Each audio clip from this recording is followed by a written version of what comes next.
The ancient world wasn't sober. Not in the way we imagine history. Across continents, civilizations deliberately altered their consciousness. Not to escape reality, but to access another layer of it. They believed truth did not live in ordinary waking life. It lived in visions, in trance, in states the modern world now calls hallucinations. But to them, this wasn't fantasy. This was how knowledge arrived. Ancient societies didn't see the mind as a closed system. They believed consciousness was a doorway, not a container. When the mind changed state, gods spoke, ancestors appeared, future events were glimpsed, healing knowledge was revealed.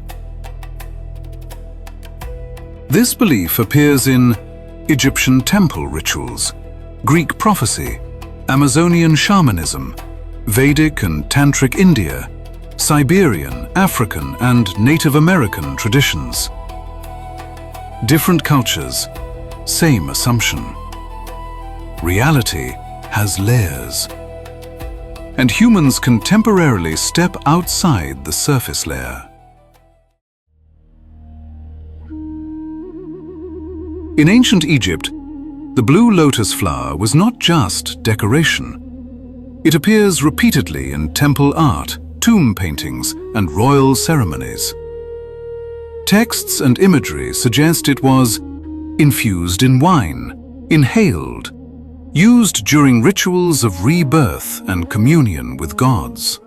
Priests weren't simply praying, they were entering ritual-altered states inside temples filled with incense, rhythmic chants, flickering torchlight, long fasting periods.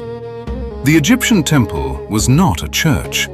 It was closer to a controlled sensory environment designed to change perception.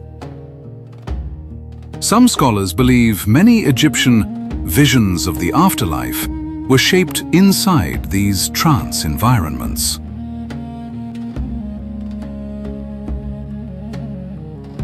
At Delphi, the oracle didn't think her prophecies. She entered a trance state.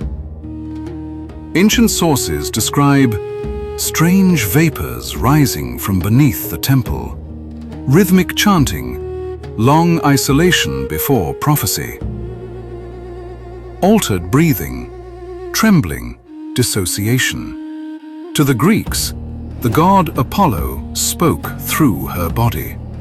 To modern researchers, the oracle likely entered a dissociative trance state, triggered by environment, plus ritual, plus possibly natural gases. Important part: people trusted her visions more than kings. That's how powerful altered states were considered. In the Amazon basin, tribes have used plant-based brews for thousands of years to enter what they describe as the spirit realm. These rituals are communal, guided by shamans, surrounded by strict rules, embedded in cosmology. The experience is not seen as seeing things. It is seen as traveling to another layer of reality. What's fascinating, many tribes separated by huge distances describe similar entities, beings, and visions. To them, these are not hallucinations. They are encounters with intelligence that exists beyond ordinary perception. The ritual isn't recreational. It's used to diagnose illness, receive guidance, make communal decisions, access mythic knowledge. For these cultures, altered consciousness is a technology of knowledge. In India, altered states weren't always chemical. Many yogic and tantric traditions used breath control, fasting, mantra repetition, isolation, rhythm and drumming, prolonged meditation. The goal was to move awareness out of ordinary identity. Ancient texts describe visions of cosmic geometry, encounters with deities, hearing divine sounds, knowledge arriving spontaneously.